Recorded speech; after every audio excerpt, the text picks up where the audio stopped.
The silver candelabras flickered, casting jagged, dancing shadows against the obsidian walls of the great hall, but Alara Drago couldn't feel the warmth of the flames, only the suffocating ice of 1,000 dead stairs. She wasn't supposed to be here. A weaver's daughter from the lowlands, hidden under a stolen silk veil, Alara held her breath as the aristocratic monsters of the night court glided past her like sharks in a ballroom.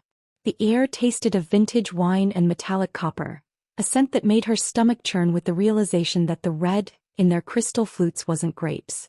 She had come for her sister, for the girl the tithe had taken a week ago, but as the heavy iron doors groaned shut behind the last arrival, the atmosphere shifted from predatory elegance to absolute soul-crushing silence. Then he entered. He didn't walk, he commanded the very air to move around him. Victor von Trapp, the eternal sovereign, the king of ash and bone, stepped onto the dais. The legends said his heart was a blackened diamond and his mercy was a myth told to children to make them sleep. Alara tried to look at her feet, to blend into the velvet tapestries, to be the ghost she had practiced being. But a primal magnetic pull, a physical weight in the center of her chest, forced her chin upward. In a room of 500 people in a hall spanning the length of a cathedral, the impossible happened. Victor von Trapp turned his head. His eyes weren't the crimson of the stories. They were a burning molten gold that pierced through the crowd, through the veil, and straight into the marrow of Alara's bones. The world didn't just go quiet, it ceased to exist. The music died. The breathing of the nobles stopped. In that heartbeat, a jagged bolt of white-hot recognition slammed into her. It wasn't just fear. It was a tether ancient and unbreakable, snapping into place with the force of a falling guillotine. She had looked at the sun and now she was blind to everything else. You, he whispered, yet the word thundered in her mind like a physical blow. Alara's heart hammered against her ribs, a frantic living bird in a cage of ribs. As Victor began to descend the stairs, his gaze locked onto hers with a terrifying, predatory hunger that promised both her salvation and her absolute destruction. It was too late to run. It was too late to hide. The bond was forged in the fire of that single look, and as the king of vampires moved toward her, ignoring his own generals and queens, Alara realized with a jolt of pure electricity that her life had ended the moment his began. Hello to every single soul joining us for this dark romantic journey today. Whether you're watching from the misty highlands of Scotland, the bustling streets of Tokyo, or the quiet suburbs of Ohio, I am so incredibly happy to have you here in our story circle. How are you all doing today? I hope your heart is ready for a thrill because this story is going to take us to some very intense places. If you're enjoying the tension already and want to make sure you never miss a moment of these epic tales, please take a quick second to hit that subscribe button and ring the notification bell. It truly helps the channel grow and allows me to keep bringing these 40-minute cinematic experiences to life for you. Are you subscribed yet? If not, come join the family. We have so much more to uncover in the halls of the night court. Now, as Victor von Trapp closes the distance between them, Alara is faced with a choice that isn't a choice at all. What happens when the hunter finds something he didn't know he was looking for? The silence in the hall was no longer empty. It was pressurized. Every noble, every ancient predator in the room, was now staring at Alara. The veil she wore felt like tissue paper, useless against the heat of Victor's scrutiny. He stopped exactly 3 paces from her. Up close he was beautiful in a way that felt dangerous, like a jagged cliffside or a lightning storm. His skin was the color of moonlight on marble, and the scent coming off him wasn't death. It was cedarwood, old parchment, and a hint of something electric like the air before a monsoon. Immortal in the house of lament, Victor said, his voice a low melodic cello drawl that vibrated in Alara's throat. With eyes that do not flicker. With a soul that screams. Alara's hand trembled where it was tucked into the folds of her dress, clutching the small iron dagger she had brought for protection. A toy against a god. I am here for what you stole, she managed to gasp, her voice cracking but holding a defiant edge that made the nearby vampires hiss in outrage. Victor didn't hiss. He tilted his head, a lock of midnight hair falling over his brow. A faint, ghost-like smirk touched his lips, the first sign of emotion anyone had seen from the king in a century. I have stolen many things, little spark. But I suspect you are referring to the girl from the weaving village. He took one more step, invading her personal space, his heat radiating off him in waves that defied his cold reputation. He reached out, his long, pale fingers hovering just inches from her cheek, not touching but close enough that she could feel the static. "The tithe is absolute," he murmured, his golden eyes darkening to the color of honey. "But you are an anomaly. A ripple in the blood well. Do you have any idea what you've done by looking at me, Elara Drago?" The use of her name sent a shock through her system. She hadn't told anyone. She hadn't signed a ledger. "I've looked at a tyrant," she whispered, her courage flaring even as her knees threatened to buckle. "And I'm waiting for him to blink." A collective gasp echoed through the hall. No one spoke to the king this way. But Victor didn't strike her down. Instead, he did something far more terrifying. He leaned in, his breath cool against her ear, and whispered words that would haunt her forever. "I cannot blink, Elara. Because if I close my eyes, I fear you might vanish, and I have waited 500 years for a pair of eyes that could actually see me. You are not leaving this castle. Not tonight. Not ever." The question hung in the freezing air, heavy and jagged. Was Elara his guest, his prisoner, or something far more complicated that would rewrite the laws of the living and the dead? The weight of the king's declaration hung over the ballroom like a physical shroud. Victor Von Trapp didn't wait for Elara to respond. He simply turned, his heavy velvet cloak sweeping the floor like a shadow, and signaled his guards. Before she could scream, before she could even draw the useless iron dagger hidden in her skirts, she was being ushered, not toward the dungeons but toward the spiraling heights of the North Tower. As she was led through corridors of bone-white marble and tapestries that seemed to weep red thread, Elara's mind raced. She was the daughter of Elias Drago, the name of the desperate father from the last of the Mohicans, and Elena Corleone, the surname of the dynasty from the Godfather. Her parents had raised her to be invisible. "In a world of monsters, Elara," her father had whispered while they worked the looms, "the only way to survive is to be the thread that no one notices." But Elara had never been good at being invisible. Her deepest desire wasn't just to save her sister, Isabella, but to finally find a place where she didn't have to shrink herself to fit into the shadows. She had always felt a strange, humming restlessness in her blood, a feeling that she was meant for something more than the rhythmic thud of the weaving machine.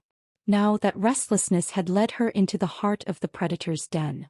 She was thrust into a suite of rooms that defied description. Silk sheets the color of bruised plums covered a bed larger than her entire cottage.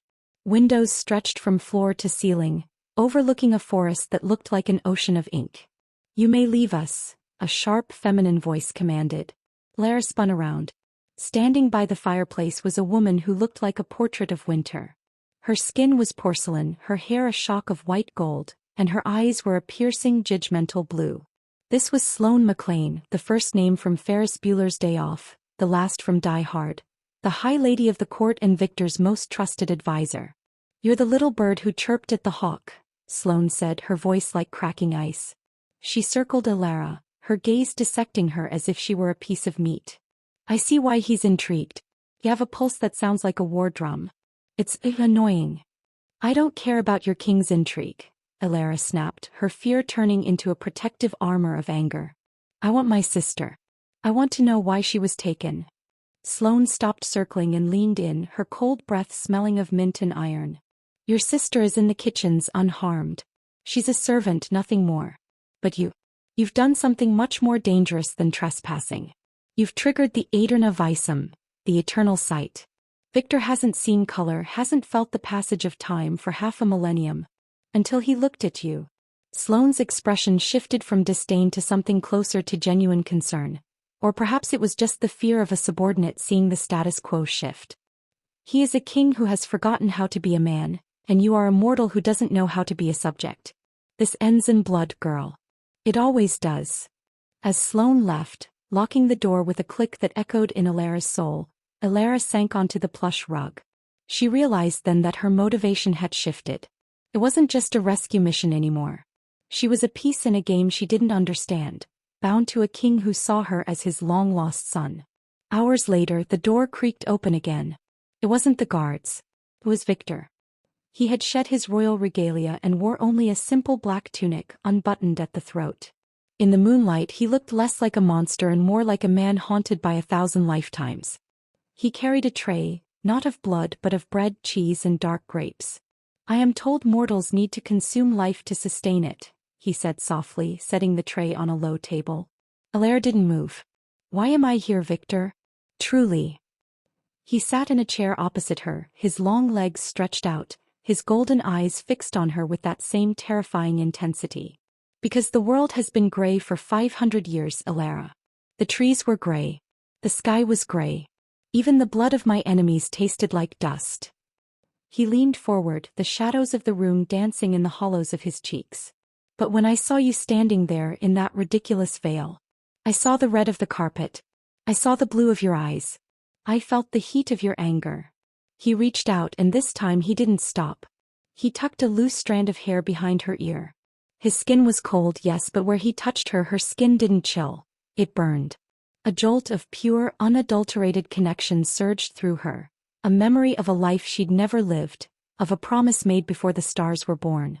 I am a monster to your people, he whispered, his thumb grazing her jawline. And perhaps I am. But to me you are the only thing that is real. And I will burn this entire kingdom to the ground before I let you leave my sight again.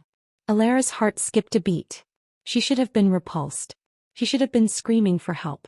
But as she looked into the golden depths of his eyes, she saw a loneliness so vast it made her own feel like a puddle.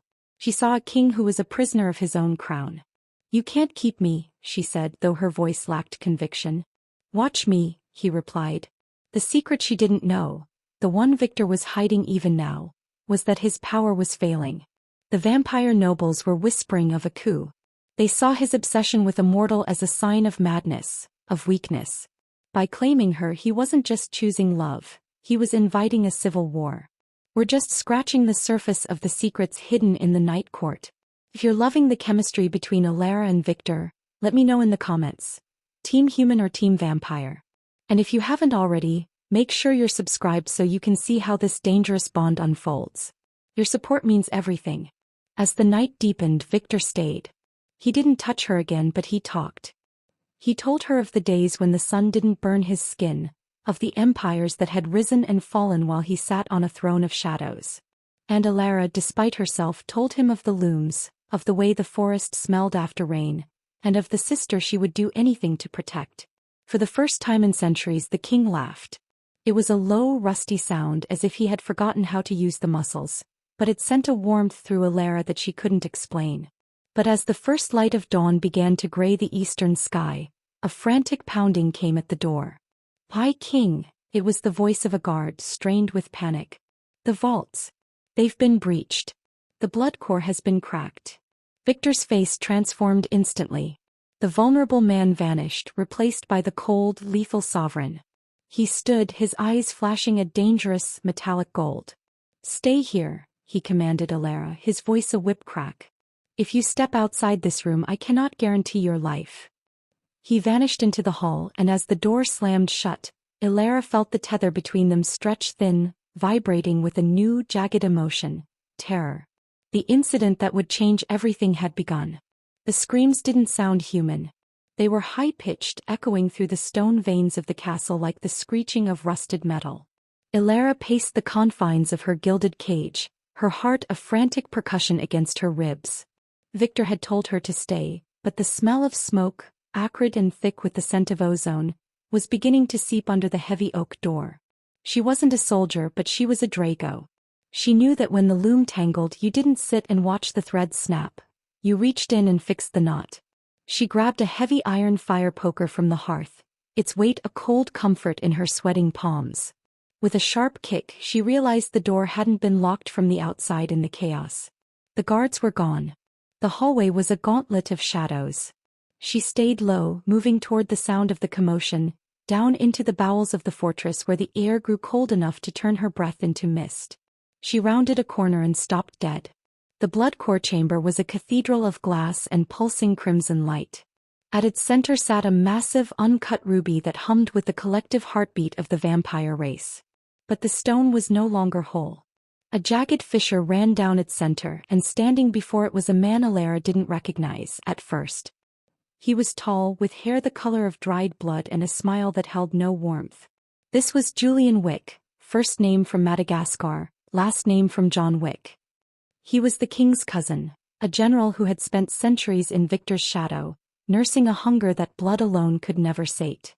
The king is distracted, Julian sneered, his voice echoing in the chamber. He held a vial of shimmering violet liquid, a poison designed to destabilize the very essence of the vampire soul. He chases a mortal girl while his empire bleeds.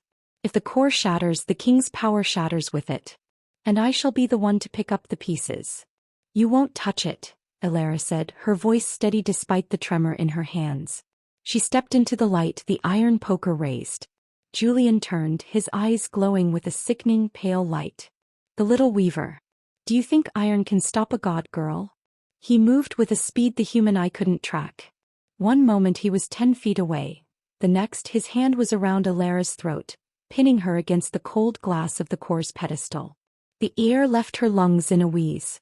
The iron poker clattered to the floor, useless. You are the weakness, Julian hissed, his fangs lengthening. You are the reason he hesitates. If I kill you here, I do him a favor. I return him to the darkness where he belongs. Let her go. The voice didn't come from the doorway. It seemed to come from the very walls themselves.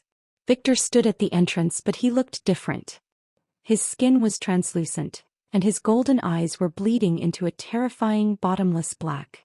The shadows in the room were rising like a tide, swirling around his feet. Victor, Julian laughed, though he tightened his grip on Alara's throat. One more step and her neck snaps. Is she worth the throne? Is she worth the immortality of our kind? Victor stopped. The power rolling off him was immense, making the glass in the room vibrate until it began to crack. He looked at Alara, not with the predatory hunger of a king, but with the raw, agonizing fear of a man about to lose his soul. She is worth everything, Victor whispered. In that moment of distraction, Alara didn't wait to be saved. She reached into the folds of her dress and pulled out the small, forgotten iron dagger she had brought from the village. With a grunt of effort, she drove the blade into Julian's shoulder. Iron was poison to them. Julian shrieked, his grip loosening just enough for Alara to drop to the floor. The room exploded into violence. Victor moved like a blur of midnight, slamming into Julian with the force of a falling mountain. They crashed through the glass partitions, a whirlwind of claws and ancient fury. But as they fought, the vial of violet poison slipped from Julian's hand. Alara watched in slow motion as the glass container arched through the air, heading straight for the cracked blood core.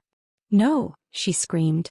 She lunged, her fingers brushing the cold glass of the vial just as it hit the base of the core. It didn't shatter, not yet, but it rolled into a crevice where she couldn't reach it. Victor threw Julian across the room with such force that the stone wall indented, but the general just laughed, wiping blood from his lip. It's done, Victor. The seal is broken. The bond you feel for that girl. It's a death sentence. For both of you. Julian vanished into a cloud of mist, his mocking laughter echoing in the vents. Victor ignored him, rushing to Alara's side. He gathered her into his arms, his heart, the heart that wasn't supposed to beat, thudding against her back. Are you hurt? He demanded, his hands shaking as he checked her for wounds. I'm fine, she gasped, clutching his forearms. But Victor, he said the bond is a death sentence. What did he mean? Victor looked at the cracked blood core, then back at Alara. The golden light was returning to his eyes, but it was dimmed by a shadow of profound grief. The Aeterna Visum isn't just a connection, Alara, he said, his voice barely a whisper. It is a life swap. The longer we are together, the more I become mortal, and the more you become like me. But a human soul cannot sustain the weight of 500 years of darkness. If the bond isn't finalized, it will consume you. You will wither away before the moon completes its cycle. The revelation hit her like a physical blow. Her love, this strange magnetic pull, was literally killing her. And Victor's power, his ability to protect his people, was draining into her just to keep her heart beating. The stakes have never been higher. Victor and Alara are now racing against time and a biological curse that threatens to tear them apart. If you're at the edge of your seat, drop a crown in the comments to show your support for the king and his weaver. And don't forget to subscribe. You don't want to miss the rising tension in the next act. Who else thinks Julian is hiding something even bigger? Victor stood, pulling Alara up with him. He looked at the cracked core, then at the girl who had changed his world. We have to leave the castle, Victor said, his expression hardening. Julian has the court on his side now. They will see my mortality as a betrayal. We go to the ancient woods. To the seer. And Isabella? Elara asked, her voice trembling. She is already being moved to safety, Victor promised. He grabbed a heavy traveling cloak and wrapped it around her, his touch lingering for a second too long. Elara, I should have never looked at you. I should have let you stay in the shadows. Elara looked up at him, the man who was losing his godhood, for a glimpse of color. She reached up, her hand cupping his cold cheek. If you hadn't looked, I would have spent my life weaving blankets for a world I couldn't see. I'd rather have 1 week of color than a century of gray. But as they turned to flee, the heavy iron doors of the chamber began to glow. Julian hadn't just left, he had sealed them in. And from the other side, the sound of 500 hungry, betrayed vampires began to rise. The air in the chamber grew heavy, vibrating with the collective snarls of a court-turned lynch mob. Victor stood before the glowing iron doors, his silhouette framed by the pulsating, wounded red light of the blood core. He looked like a fallen god, his shoulders broad and tense, but Elara could see the slight tremor in his fingers. The mortality was spreading. Get behind me, Victor commanded, his voice a low, dangerous rumble. I'm not a shield, Victor, Elara countered, gripping her iron dagger. I'm a partner. If we're going to die, let's do it on our feet. Victor looked back at her, a flash of pride, and something much more tender, softening his lethal features. I'd prefer we didn't die at all. He slammed his palm against the stone wall beside the door. A hidden mechanism groaned, and a section of the masonry slid away to reveal a narrow, pitch-black chute. The servants' passage. It leads to the catacombs. Go. They tumbled into the darkness just as the main doors exploded inward in a hail of molten iron and splinters. The descent was a blur of rough stone and bruising impacts until they hit a pile of damp hay in the bowels of the castle. They emerged into the ancient woods, a place where the trees were so old they seemed to breathe. The forest was a labyrinth of silver-leafed oaks and thorns that moved like reaching fingers.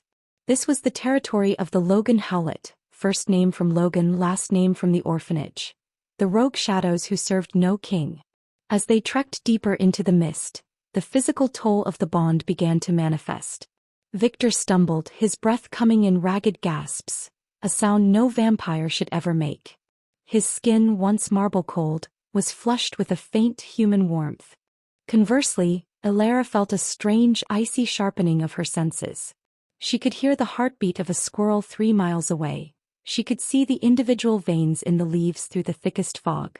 You're taking my strength, Victor murmured, leaning against a gnarled trunk. He looked at his hands, his nails no longer claw-like. And I am taking your peace. I never wanted peace, Elara said, stepping close to him. She reached out to steady him, and the moment their skin met, an electric current surged between them. It wasn't just the bond. It was a desperate, burgeoning attraction that thrived in the face of death. Victor's gaze dropped to her lips. The hunger in his eyes wasn't for blood. It was for her. Elara, if we reach the seer, she will tell us how to break this. You can go back to your village. You can forget my face. Is that what you want? She whispered, her heart hammering a rhythm she knew he could hear with his fading senses. He moved with a sudden, desperate grace, pinning her gently against the tree. The scent of cedar and impending rain surrounded them. It is the only way you live, he groaned, his forehead resting against hers. But every fiber of my being wants to keep you. I have lived for centuries, but I haven't been alive until this moment. He kissed her then, not a king's command but a man's plea. It was a collision of ice and fire, of ancient loneliness and modern rebellion.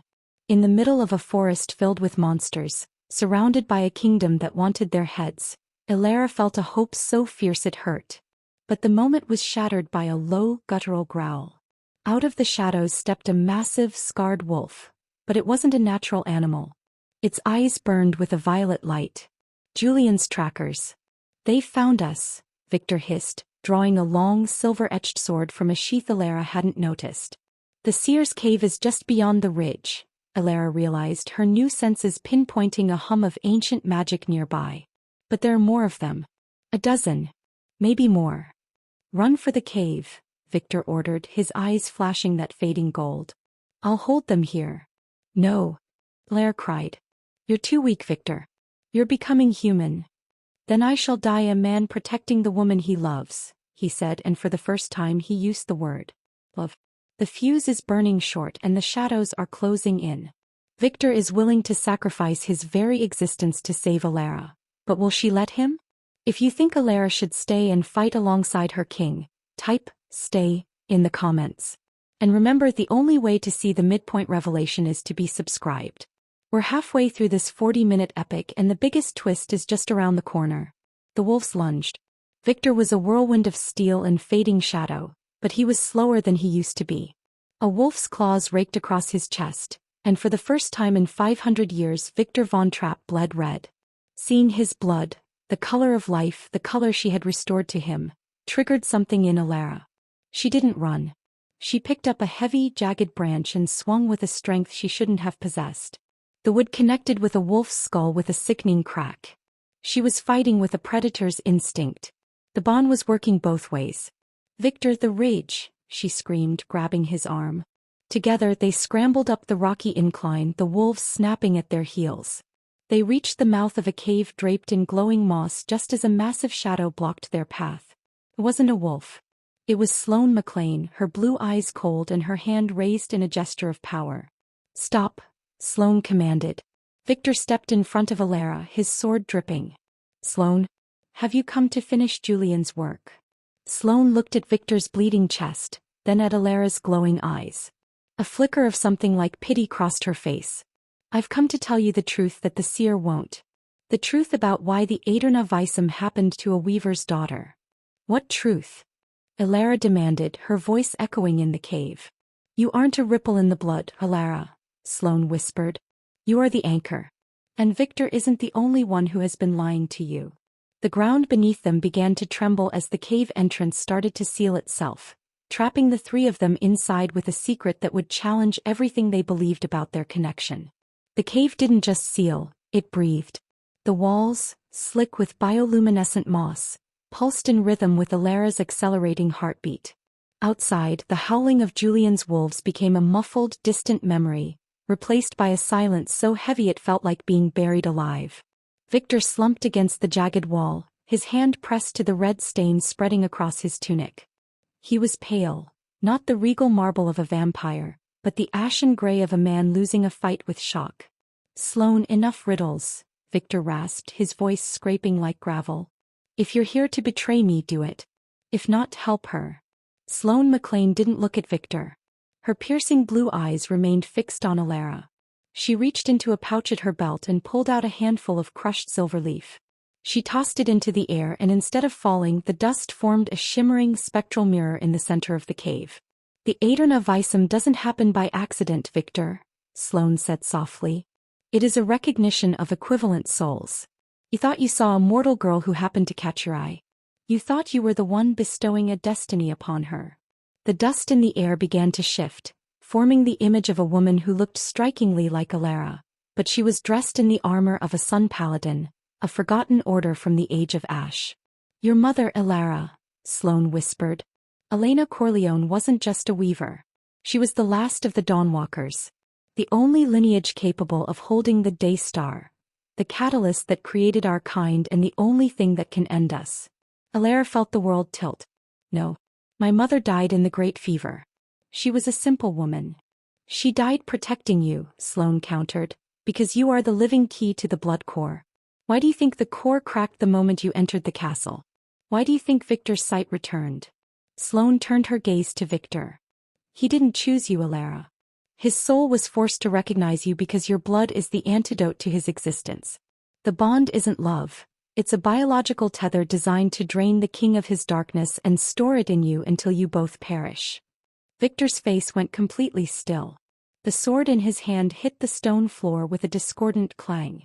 I didn't know, he whispered, his golden eyes searching Alara's with a desperation that broke her heart. Alara, I swear to you I thought it was fate. I thought it was us. Is it true? Alara asked, her voice trembling. Am I just a weapon designed to kill you? The prophecy says the Dawnwalker will siphon the king until he is a man and she is a monster, Sloane said, her voice devoid of its usual ice. Then the cycle resets.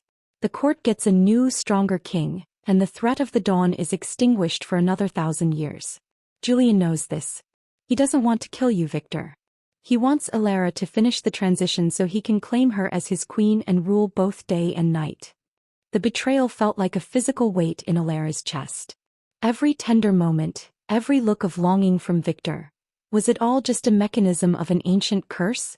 She looked at her hands, which were now glowing with a faint, terrifying golden light. She felt stronger, faster, more lethal, while the man she had begun to love was dying in the dirt before her. I won't do it, Alara said, stepping back from Victor as if his very presence was poison. I won't be a vessel for your darkness. I won't let you become a man just to watch you die of old age in a week. Alara, listen to me, Victor groaned, dragging himself to his feet with agonizing effort. He reached for her but stopped, his hand hovering in the air. Maybe the origin of the bond was a curse. Maybe the stars were trying to kill us both. But what I felt in that ballroom, what I felt when I kissed you in the woods, that wasn't the prophecy. That was me. He took a jagged breath, his human lungs struggling. I would rather die as a man who knew you for one day than live for another 500 years in that gray, empty palace. Touching words, a new voice boomed, vibrating through the stone. The back of the cave exploded. Not into rock and dust but into shadow. Julian Wick stepped through a rift in reality, his violet eyes glowing with a manic triumph. He wasn't alone. He held a terrified Isabella by the hair, a silver dagger pressed to her throat. The transition is 70% complete, Julian laughed, looking at the golden aura surrounding Alara. A bit more stress, a bit more heartbreak, and the Daystar will fully ignite. Come, Alara. Embrace your destiny. Kill the king, save your sister, and rule at my side. The stakes had reached their absolute zenith. Alara was caught between a love that was a lie, a sister she had to save, and a destiny that demanded she destroy the only man who had ever truly seen her. We have reached the point of no return. The truth is out, and it is more devastating than we ever imagined. Is their love real, or is it just the Daystar pulling the strings? Comment truth if you think Victor is sincere, or trap if you think they're both doomed. And if you haven't subscribed yet, now is the time. You cannot miss the darkest hour coming up next. We are 20 minutes into the story and the real pain is just beginning. Let her go, Julian, Alara commanded. Her voice didn't sound like a weaver's anymore. It sounded like a storm. Gladly, Julian sneered. He shoved Isabella toward the edge of a deep, bottomless chasm at the back of the cave. But only if you take the final draft of the king's soul. Kiss him, Alara. Finish it. Give me my crown. Victor looked at Alara, a tragic, beautiful smile on his lips. He opened his arms, offering himself as a sacrifice. Do it, Alara. Save your sister. I give it to you willingly. Alara looked at the man she loved, then at her terrified sister, and then at the monster holding the leash. She realized then that the only way to win a game rigged by the gods was to break the board entirely. The cavern felt like it was shrinking, the walls closing in as the violet light from Julian's eyes clashed with the sickly gold radiance bleeding from Alara's skin. The air was thick with the scent of ozone and betrayal. Victor stood before her, a hollowed-out version of the sovereign he had once been, offering his life like a final, tragic gift. Do it, Alara, Victor whispered, his voice cracking. I am already a ghost. Let the Dawnwalker take what's left. At least this way you and Isabella walk out of here. Alara's vision blurred.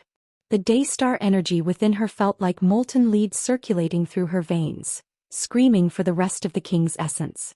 It was a hunger more primal than anything she had ever known. A biological imperative to consume the darkness in front of her. But as she looked into Victor's golden eyes, she didn't see a source of power.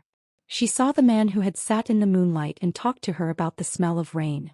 I won't, Alara gasped, her hands curling into fists. I won't be his puppet, and I won't be your executioner. Julian's face contorted into a mask of fury. Then you are both useless to me. With a flick of his wrist, Julian didn't strike at Victor. He struck at the tether. He unleashed a wave of violet kinetic energy that slammed into the space between them. The blast didn't just throw them back. It acted like a wedge driven into a crack. Alara was hurled toward the chasm, her fingers clawing at the slick, mossy rock. Victor lunged for her, but his human muscles were too slow, his reflexes dampened by the mortality she had given him. He caught only the air where her hand had been. "Ilara!" he screamed, but Julian was already upon him. The general drove a knee into Victor's weakened chest, sending him sprawling against the jagged cave wall. "You want to be human so badly, Victor? Then die like one, alone and forgotten by the history you wrote in blood." Julian turned his attention back to the chasm. Ilara was dangling by one hand over the abyss, Isabella huddled and weeping on a narrow ledge just feet below her. The daystar glow was flickering, destabilized by the physical separation from its source. "The prophecy says you must consume him to ignite," Julian sneered, walking toward the edge. "But if I can't have a queen, I'll have a martyr. If you won't take his soul, I'll take yours." He raised his hand, gathering a sphere of void matter to snuff out the light in Ilara's chest. But before he could fire, Sloane McLean moved. She hadn't been idle. She had been weaving a containment spell, but Julian was faster. He backhanded her with a burst of shadow that sent the High Lady crashing into the stone, unconscious. Everything was falling apart. Victor was pinned, bleeding and broken. Sloane was down. Isabella was one slip away from a 1,000-foot fall. And Ilara felt the golden light within her beginning to turn cold. Without the bond's connection, the energy was eating her from the inside out. Her heart felt like it was being squeezed by an icy fist. "Victor!" She choked out, her strength failing. Her fingers slipped an inch on the wet moss. Victor watched from the ground, his vision swimming. He tried to stand, but his legs collapsed. For the first time in 5 centuries, he felt the true weight of despair. He was a king without a crown, a vampire without power, and a man who was watching the only thing he loved slip into the dark. "I can't reach you," he groaned, his voice a sob. Julian stood over her, the violet sphere pulsing in his palm. "Goodbye, little weaver. You were a beautiful mistake." As Julian began to lower the strike, the cave groaned. The blood core back at the castle must have finally shattered, because a psychic shockwave ripped through the earth. The ground tilted violently. Ilara's grip failed completely. She fell. The darkness of the chasm swallowed her and Isabella whole. Victor's scream of "No!" echoed through the chamber, a sound of such pure, unadulterated agony that even Julian flinched. The connection, the golden tether that had defined the last few days, snapped. The silence that followed was worse than the screaming. Victor lay in the dirt, the silence ringing in his ears. He felt nothing. No heartbeat from Ilara, no warmth of the bond, no humming of the daystar. Just the cold, dead air of a tomb. He had lost her. He had lost his immortality. He had lost everything. We have hit the absolute bottom. The protagonist is gone, the hero is broken, and the villain has won. I know this is hard to watch, but stay with me. If your heart is breaking for Victor right now, leave a broken heart in the comments. Is this really the end for Ilara and the king? You have to subscribe to see if there is any way back from this despair. We are entering the home stretch, and the darkest hour is always just before the dawn. Julian looked down into the blackness, then back at Victor. "It's over, cousin. You're just a man now. And a man is so very easy to kill." Julian raised his silver dagger, the blade glinting with a lethal intent. Victor didn't even look up. He welcomed the end. If Ilara was gone, the sun had gone out forever anyway. He closed his eyes, waiting for the cold bite of the steel. But deep in the chasm, where the light shouldn't have been able to reach, a tiny, microscopic spark of gold began to pulse. It wasn't the daystar of the prophecy. It wasn't the hunger of a weapon. It was something else. Something that the ancient vampires had forgotten existed. The air in the cavern didn't just vibrate. It shattered. As Ilara and Victor charged, Julian unleashed a wave of pure void matter, a tide of absolute darkness meant to snuff out the world. But Ilara didn't flinch. She met the darkness with the searing, blinding light of the daystar, now purified by the human heart beating in her chest. The two forces collided in the center of the chamber with the sound of 1,000 glass bells breaking at once. "You are nothing," Julian screamed, his face peeling back to reveal the skeletal ancient monster beneath the handsome facade. "You are a weaver. A fluke of biology. I am the woman who chose him." Ilara countered, her voice resonating with a power that shook the very foundations of the mountain. She lunged, not with a weapon but with her bare hands. As she touched Julian's shadow form, the golden light of the daystar poured into him. It wasn't a strike. It was an infusion of life into a creature that had forgotten what it meant to live. Julian shrieked as the violet energy in his veins was forcibly turned to gold, his immortal form unable to contain the sheer radiant honesty of the power Alara was wielding. Meanwhile, Victor engaged the remaining High Guard. Even as a man, his centuries of combat experience made him a whirlwind of lethal efficiency. He moved with a grace that was no longer supernatural but deeply, impressively human. He used Julian's own momentum against him, parrying strikes with a stolen silver blade, protecting Isabella with a shield of his own body. For the king. Sloane's voice rang out. She had regained consciousness and was now weaving a binding spell that anchored Julian's shadows to the floor. Julian lunged at Alara one last time, his fingers hooked like talons. If I fall, the core stays broken. Your kind will wither in a week. Then we will wither together. Alara cried. She grabbed Victor's hand and together, they thrust their joined grip toward the center of Julian's chest, the source of his stolen power. The connection between them acted as a conductor. The Daystar didn't just burn, it healed. It surged through Julian, neutralizing the violet poison, and then arced back toward the distant castle, seeking the fractured blood core. A pillar of white-hot light erupted from the cave, punching through the ceiling and shooting into the night sky. Back at the fortress, the cracked ruby didn't just mend, it transformed. It turned from a jagged, bloody red to a warm, translucent rose gold. The curse of the Aderna Visum wasn't broken, it was evolved. Julian Wick dissolved into a pile of grey ash, his greed finally consumed by the very light he tried to weaponize. The shockwave knocked everyone to the ground. Silence rushed back into the cave, but it was no longer heavy. It was the peaceful silence of a forest after a storm. Alara looked at her hands. The terrifying glow was gone, replaced by the healthy, vibrant flush of a living woman. He looked at Victor. He was still bleeding from his shoulder, his face smudged with soot and dirt, but his eyes were the most beautiful thing she had ever seen. They were still gold, but it was a soft, warm gold, the color of a sunset, not a furnace. Victor, she whispered. He reached out, his hand trembling as he touched her cheek. His skin was warm. He had a heartbeat. He was no longer a king of the dead, but a man who had earned his life. I can see you, he breathed, a tear tracing a path through the dust on his face. I can see the green of the moss. I can see the blue of your dress. I can see everything. The tyrant is fallen. The bond has been reforged into something beautiful and new.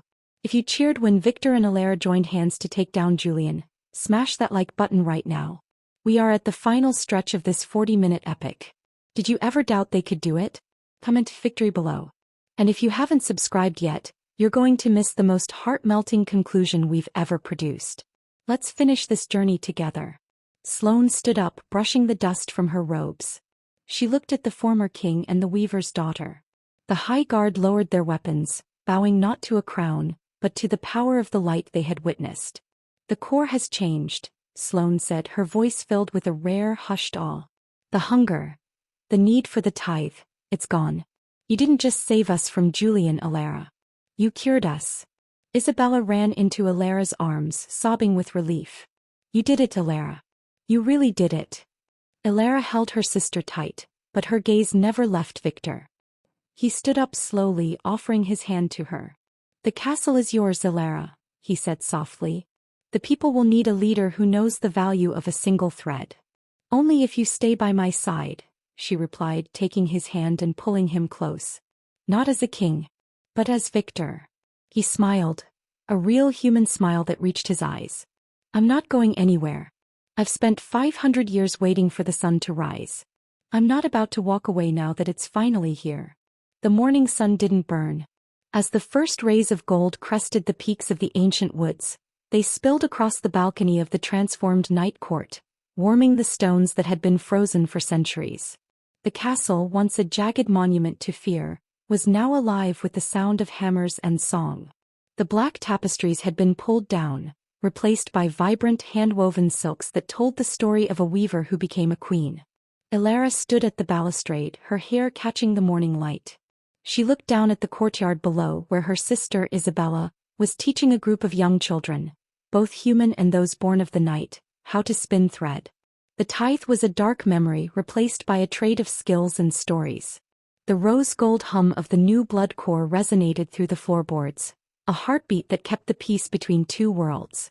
A pair of warm, solid arms wrapped around her waist from behind. Elara leaned back into the chest of the man she had risked everything for. Victor Von Trapp no longer smelled of cedar and old parchment. He smelled of the outdoors, of sweat and soap, and the breakfast he had just tried and failed to cook. "You're thinking about the village again," Victor murmured, his voice a rich, human baritone against her ear. "I'm thinking about how far we've come," Elara replied, turning in his arms. She traced the faint scar on his shoulder, a reminder of the night he chose to be mortal. "And how much work we still have to do." "We have time," Victor said, his golden eyes, now soft and full of life, locking onto hers. "For the first time in my existence, I don't feel the weight of eternity. I just feel the weight of today. And today is enough." He had stepped down from the absolute throne, forming a council led by Sloane McLean and representatives from the lowlands. They called it the Court of the Dawn. It wasn't a kingdom of shadows anymore. It was a sanctuary of second chances. Victor was no longer a king to be feared, but a protector who walked among his people, his hand often found resting in Elara's. "The seer sent a message this morning," Elara said, a mischievous glint in her eyes. "She says the daystar within me has finally settled. It isn't a weapon anymore, Victor. It's just light." "It was always just light, Elara," he whispered, leaning down. "I was just too blind to see it until you forced me to look." He kissed her then, a slow, deep connection that tasted of coffee and promise. It wasn't a bond of blood or a tether of prophecy. It was a choice made every single morning when they woke up to the sun together.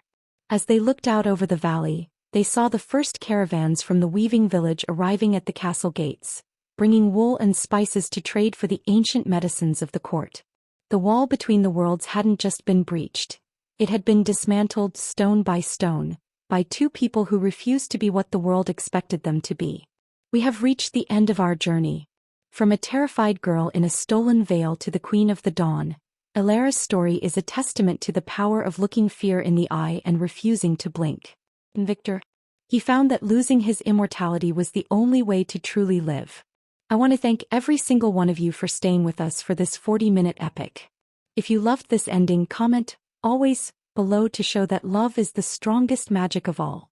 And if you haven't yet, this is your last chance to subscribe to the channel. We have so many more stories to tell, more worlds to build, and more hearts to break and mend. Hit that button, ring the bell, and join us for the next adventure. Where should we go next? The depths of the ocean? The reaches of space? Let me know in the comments.